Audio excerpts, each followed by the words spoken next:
శ్రీకృష్ణ శతకం నుండి ఒక పద్యం.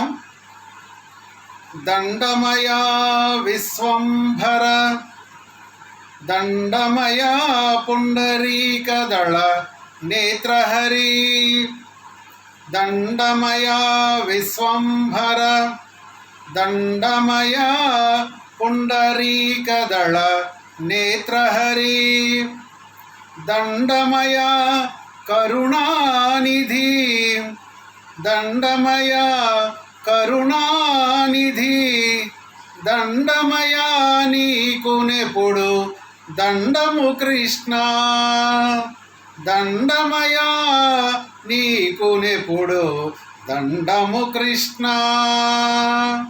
భావం: పరమాత్మ శ్రీకృష్ణ వరాహవతారంలో సముద్ర గర్భం నుండి విశ్వమును పైకెత్తి రక్షించినవాడా, తామర రేకుల్లాంటి కన్నులు కలవాడా, పాపములు బాపే ఓ కృష్ణ, నీకు ఎల్లప్పుడూ నమస్కారము చేయుచున్నాను.